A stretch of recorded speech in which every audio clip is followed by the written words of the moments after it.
racism wouldn't be the problem it is if, and I'm speaking from the US, and I'll just use the term white people, if white people did not have racist assumptions that they then use to kind of influence their behavior in mistreating members of Black, Indigenous, and people of color communities.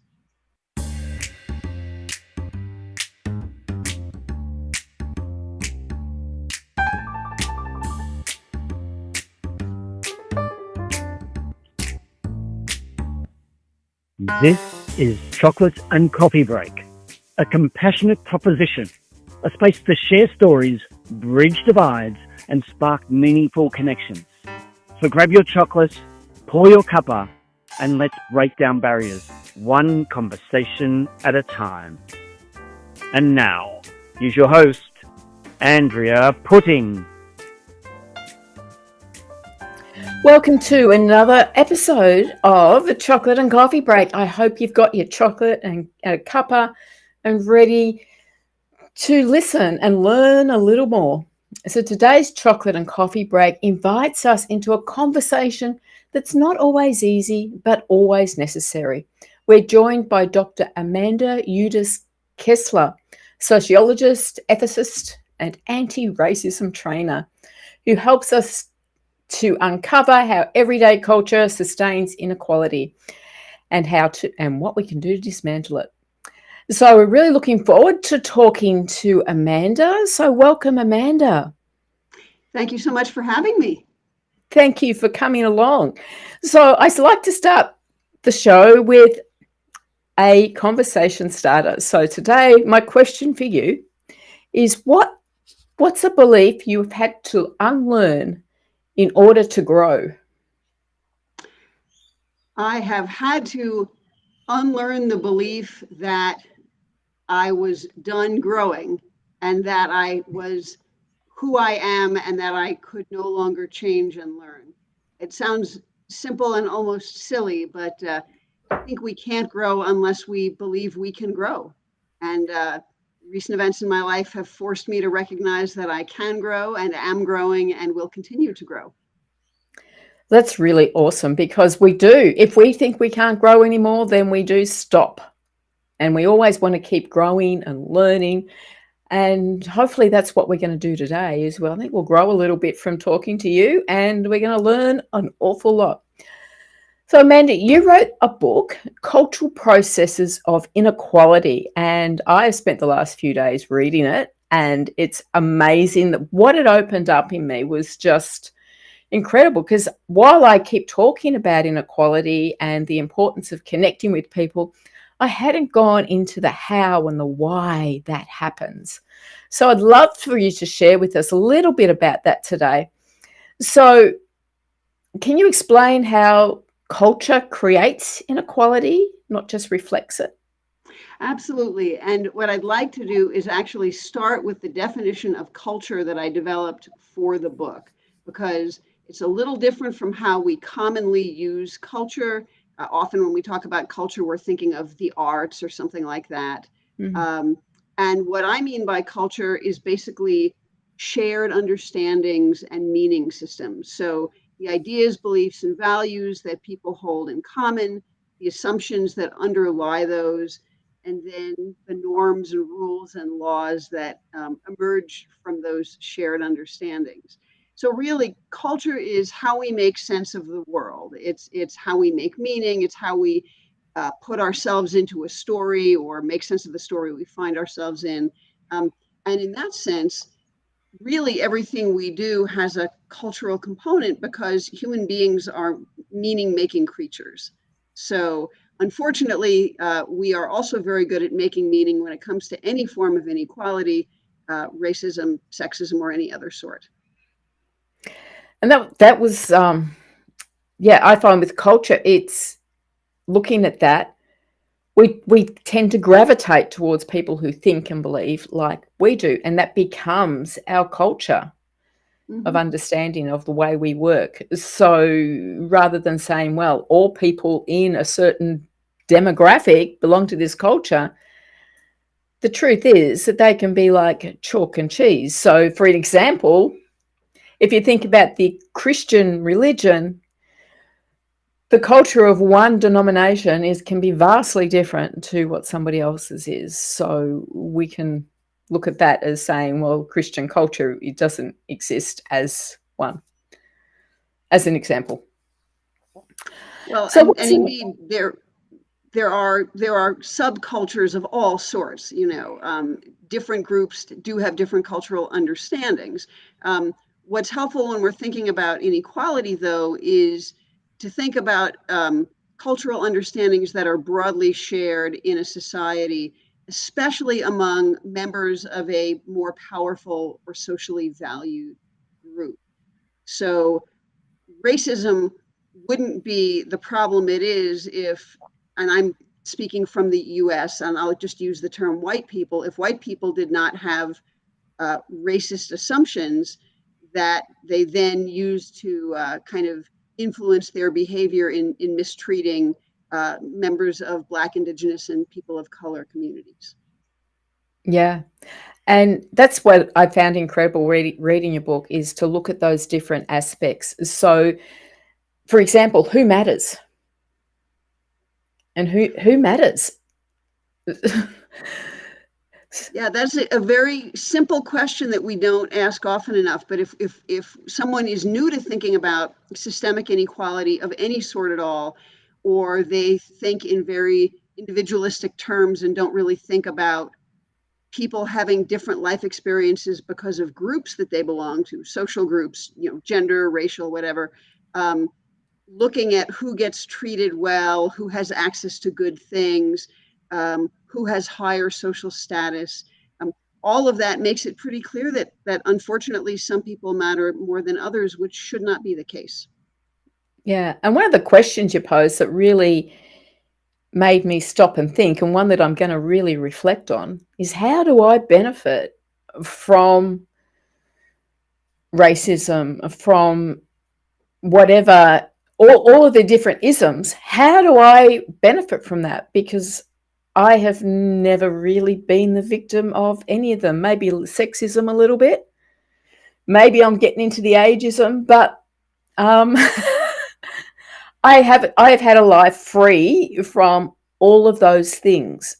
So how can we look at that in a deeper, in another way to open our eyes?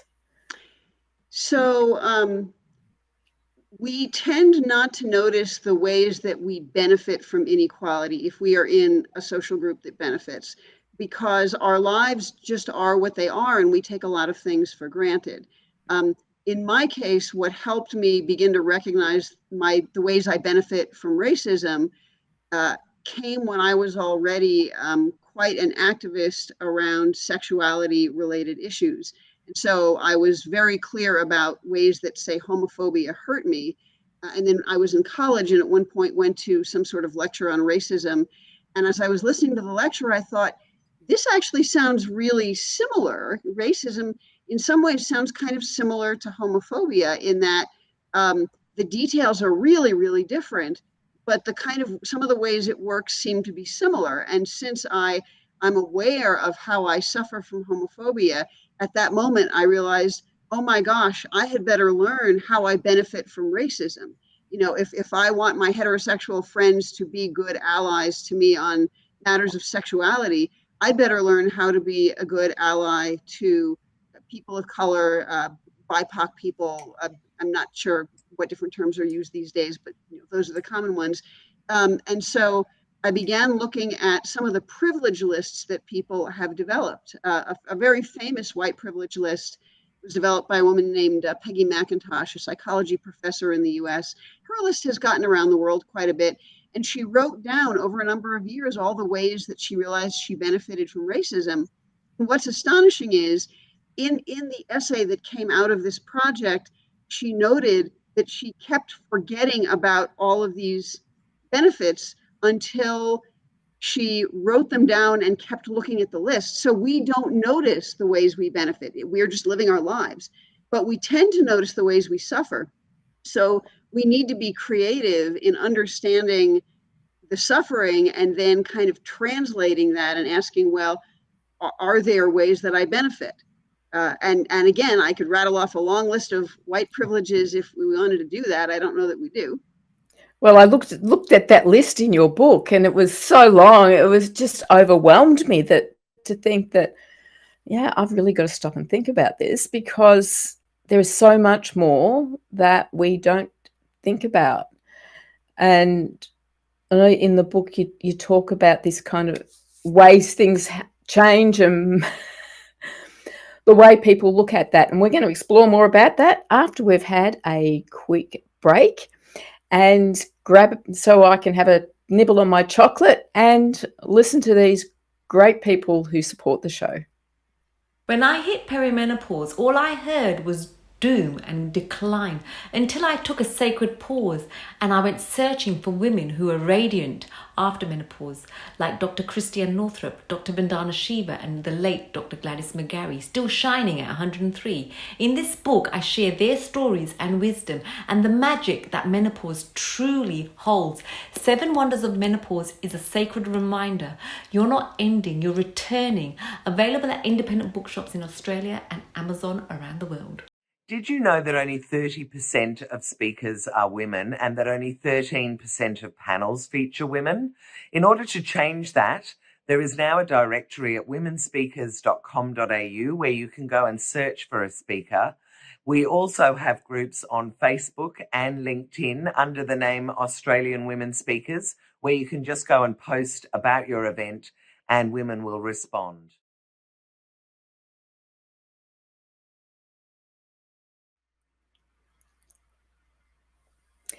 Amanda, there was this one sentence that you wrote in your book that really hit hard on me, that I just kind of highlighted. I've got to. This one is important.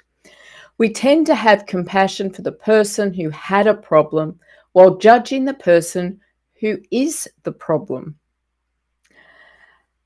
And as someone who talks about compassion all the time, that really hit me, because do I have compassion? Do we have compassion for everybody, or do we selectively choose it?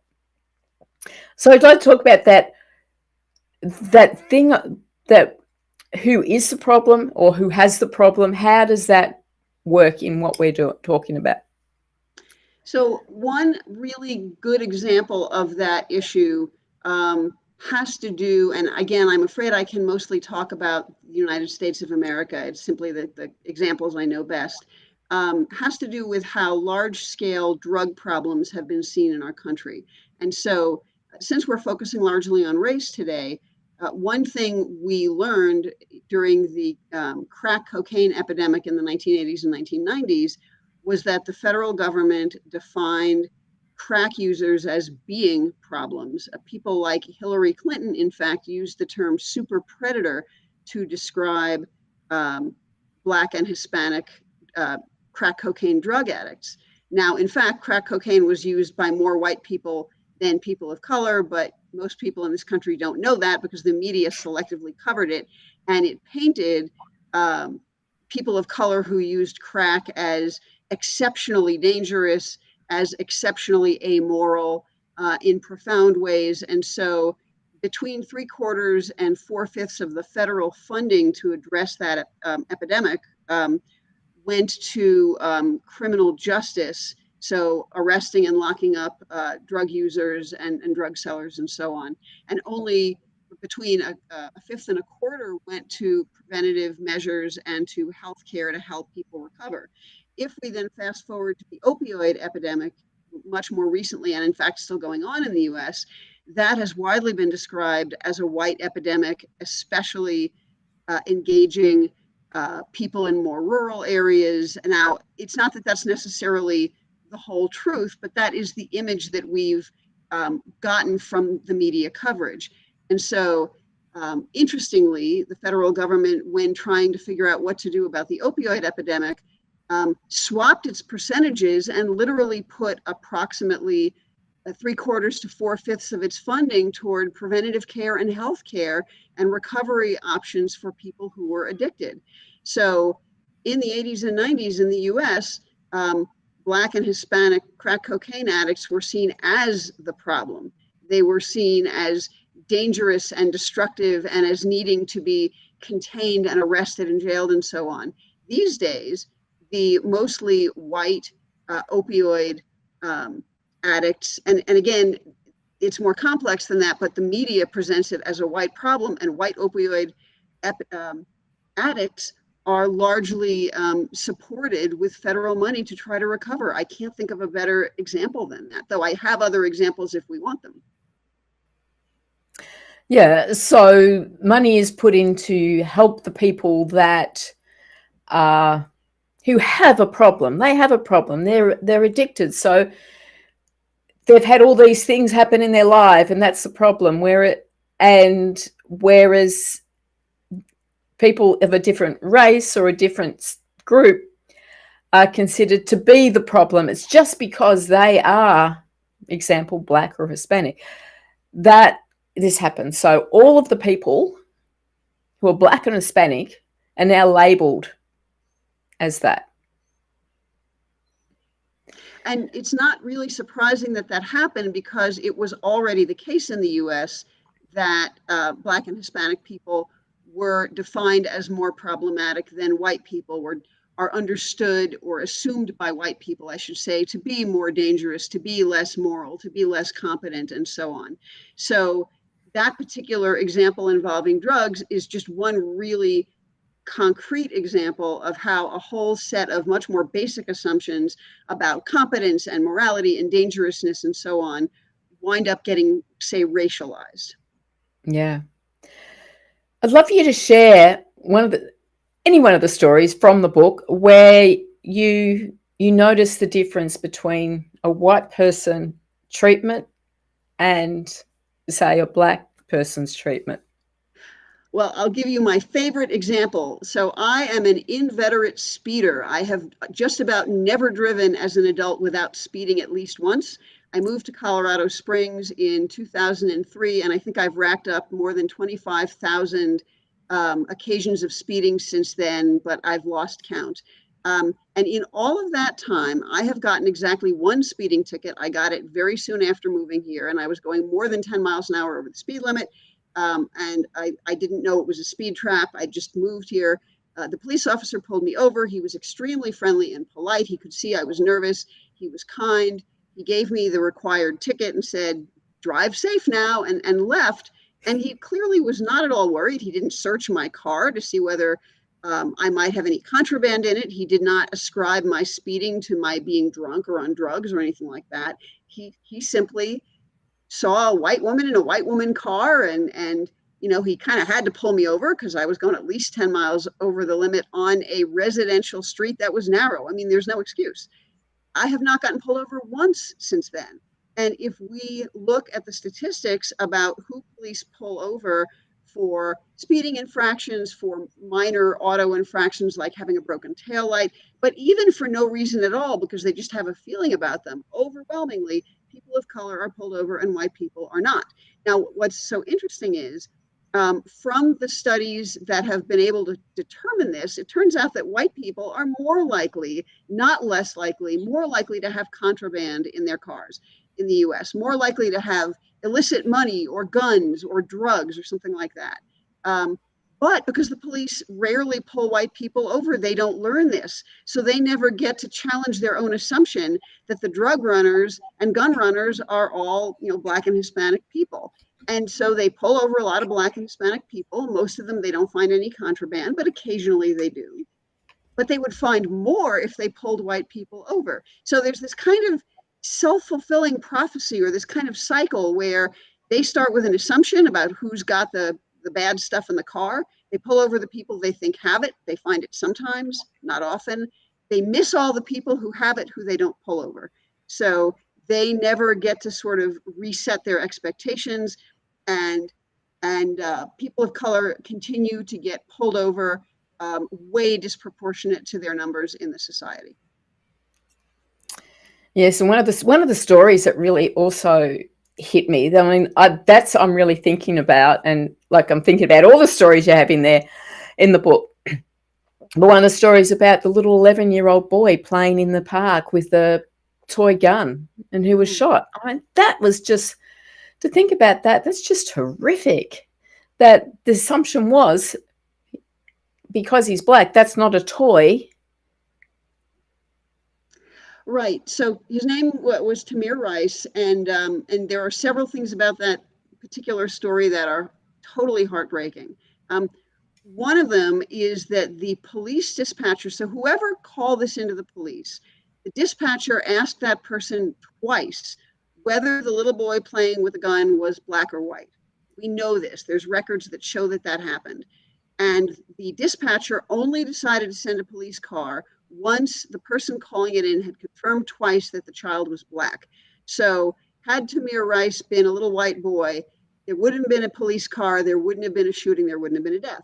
The other thing we know is that the officer who shot him fired within 2 seconds of arriving on the scene. We have that documented. We also know that that police officer had lost a prior job over competence issues and lied about having lost the job in order to get the job with the Cleveland police force, and was eventually fired from the Cleveland police force. So everything about the story is tragic and wrong, and it just shows the sort of the bad faith that that some white people bring to seeing someone with darker skin than theirs. And while the gun wasn't exactly a toy, it did not fire a bullet that could seriously injure or kill anyone. So it was functionally harmless. Yeah, a tragic story. And let's just have another quick break while we think about that. And we'll come back in a minute with more from Amanda. Hello, I'm Annie Burke, Cosmic Heart Intuitive. I'm the animal-human relationship enricher. I help animal parents connect with their animals, living or in spirit, through telepathic conversations. And you too can learn how to connect with your animal telepathically with my mentorship program. It's just amazing what you can learn from your animals about their past lives, their current life, and their future lives. It will change your life, it will change their life. You've ticked the boxes: career, commitments, calendar that's more packed than your pantry, but something's still missing. In Compassionate Purpose, Andrea Putting invites you to stop chasing busy and start living with intention. This book is about real fulfillment through small acts of compassion, purpose-driven service, and meaning that last. No pressure, no perfection, just purpose with heart. Compassionate Purpose, Discovering a Life of Fulfillment. Search for Andrea Putting on Amazon. I'm back with Amanda, and I have a really important question. I know that here we are, two white women having this conversation. So I'd love to know what it is that us white people, those of us who have all the white privileges, what is it that we can do to help address this problem? I know sitting down with a chocolate and coffee with somebody is a good start, but what is it that we can do? So there are actually a number of things we can do. And I think the one that generally comes kind of first in time is self-education about racism in the context of one's own country usually. So what you read or watch or listen to in terms of podcasts might be different from what I read or watch or listen to.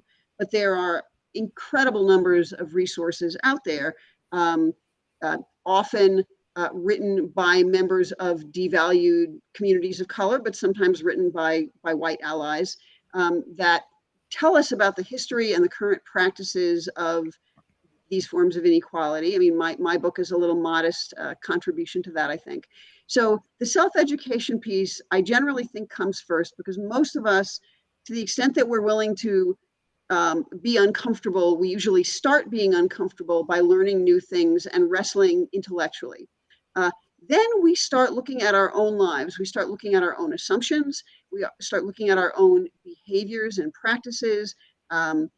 I can actually give a really concrete example. I, not that long ago, was in a cab with a Black driver, and I watched my thought process and realized it had some unfortunate and inappropriate assumptions in it. Now, I did not say or do anything inappropriate at all, but I just watched my thinking and went, I have been doing anti-racism training for years. I've been a sociologist for decades, and this stuff is still in my head because it was drilled into me when I was little. So once we have an understanding of how society works, we start looking at how we work, how our thought processes work. We start looking at our own emotions around these things. Am I more nervous if I'm around someone from a community of color, for example? And if so, why am I more nervous? What assumptions are driving that? That is where the work really starts to get uncomfortable. Once we start getting uncomfortable, then we learn to get comfortable with our discomfort. So our initial impulse with discomfort of any sort for any reason is generally to flee it or push it away or not really engage with it. Discomfort is our lizard brain's way of telling us we're in danger. And unfortunately, our lizard brain or amygdala cannot differentiate between actual and perceived danger. So yes, if someone were chasing me down the street with a gun or knife, it really would be fine for me to be uncomfortable and run away screaming. However, being uncomfortable around someone because of my assumptions about their race has nothing to do with any actual danger. So I then have to start sitting with my discomfort and being with my discomfort. I actually do white discomfort training with white people to help them learn how to do this. And there are any numbers of practices we can do to get comfortable with our discomfort. Once we've done that piece, then we start asking, okay, how can I be part of the solution? I've learned a number of things. I have some idea how this works. I am willing to be uncomfortable. I'm willing to be quiet and learn and listen. Now what? And so then we might volunteer with organizations, we might donate money, we might teach other people about some of the things we've learned, we might show up at protests. There are so many things we can do, and that will have to do with the immediate needs in our area, the particular concerns we have. So if police violence is more of a concern to me than, say, homelessness, my money or energy or efforts might go toward fighting police violence rather than toward addressing homelessness. But we all get to pick what moves us the most or what brings us the most pain and kind of go there. And as we do those things, what will happen is when we're engaged with these communities, supporting them, listening to them, following their lead on actions to take, we will continue to learn and grow. We will continue to be more uncomfortable. And so there's kind of a growth cycle, which in my mind is the reverse of the sort of self-fulfilling prophecy of harm that we've seen so much of. So there's a great deal we can do. The last chapter of my book actually does talk about some ways we can address the cultural pieces of this in ourselves and how we can think differently. Yeah. All very, very important things for us to look at and think about. And that's one thing that with the chocolate and coffee is that it helps people to have that comfortable setting where they can sit and talk to somebody and get to know them. So hopefully I'm doing my little bit to help with this because there was a study that showed that if you sit with somebody for just 1 hour and listen to them, that those differences can all melt away. So for us to be aware of our unconscious bias, to become somehow aware, can really help us to be on that pathway and sit with chocolate and coffee and follow your advice. And I think we will have a better world. So Amanda, I'd love to share with everyone where they can get your book and what they can learn from you and how they can get in touch with you. Sure. So I have a website specifically for my writing, which is https://AmandaUdis-Kessler.com. So it literally is just my name with no space and without the dash. So AmandaUdis-Kessler.com. Information about all of my books is on there. This is only one of several books I've written. And if people would like to get in direct contact with me to talk about any of these matters, I completely welcome emails. My email address is amanda@amandaudiskessler.com. Thank you, Amanda. It's been a real pleasure having you on the show. And I'd like to encourage everyone to find someone who is different to them, who is from a different culture. Sit down with them, share a chocolate and coffee, and share with us all about your experience on our Facebook group. And don't forget to subscribe, like, and comment on the show. And we look forward to seeing you again next time. And until then, let love be the loudest voice.